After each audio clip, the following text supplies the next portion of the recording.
s'est passé, c'est que cet été-là, justement, il s'est passé, à mon retour de vacances, il s'est passé beaucoup de chamboulements. C'est-à-dire qu'en gros, je suis parti en vacances. Bon, déjà, j'étais en froid avec mon. Enfin, j'ai toujours été en froid avec mon patron.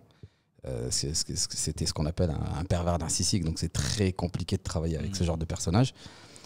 J'ai connu cette appellation pervers narcissique avec une ex juste avant de le connaître. Ah ouais, donc c'est à ce moment-là que j'ai su que ça existait, parce que je savais même pas ce que c'était en fait. T'as enchaîné les pervers narcissiques. Ouais, c'est un ami à moi, je lui raconte mon histoire un jour, et il me dit mais Farid, t'as rencontré une pervers narcissique. Je vais sur Google pour voir qu'est-ce que ça veut dire, et tout ce que j'étais en train de dire c'était elle. Je dis ah ouais putain, c'est ça en fait.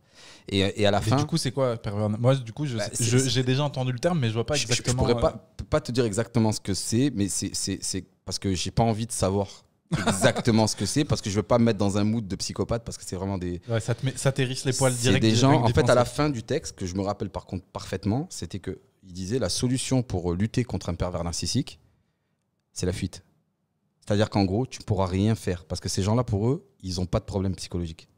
Donc ils veulent pas que ça fonctionne pour toi. En fait, un pervers narcissique, c'est le narcissisme. C'est-à-dire que c'est tout est concentré, focusé sur eux. Toute leur vie, elle est focusée sur eux. Et toute la vie autour d'eux est focusée sur eux. C'est-à-dire qu'ils veulent pas que ça fonctionne pour toi. Ils veulent pas que... Ils vont tout le temps te mettre des bâtons dans les roues et ils vont te dégrader ou te déstabiliser psychologiquement sur ton physique également. Parce qu'ils veulent te mettre en dessous d'eux, quoi qu'il arrive. Moi, je sais que mon ex, par exemple, systématiquement, me sortait des trucs, quoi. Il fallait qu'elle trouve un truc sur mon physique. Et ton patron, pareil. Et lui, c'était pas ça, mais il fallait qu'il ait une emprise psychologique sur toi. C'est-à-dire que quoi que tu fasses, tu es au téléphone avec un client ou pas, il faut qu'il t'écoute et il faut qu'il te dise quelque chose, sachant qu'il n'entend même pas ce que tu es en train de dire au téléphone.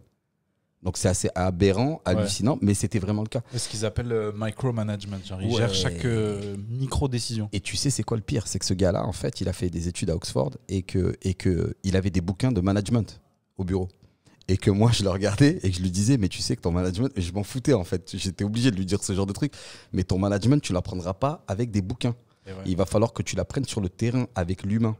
Un bouquin, il ne t'apprendra pas exactement ce que l'humain est, même s'il te l'apprend bien, tant que toi, tu n'as pas d'expérience réelle sur le terrain, tu n'arriveras pas à juger de qui tu as en face de toi, parce que chaque humain est différent. Il y a des gens qui marchent avec la pression, il y a des gens qui marchent avec l'affection. Et donc, si toi, tu marches avec la pression, avec un gars qui marche avec l'affectif, il va pas fonctionner. Ça bug. Il va tout de suite, il va se bloquer, se brusquer, il va pas parler avec toi, ça va être compliqué de gérer cette situation-là. Moi, j'ai appris ça surtout dans le football, parce que quand tu joues au foot et que tu as des entraîneurs, ils ont besoin d'avoir cette touche psychologique avec les joueurs.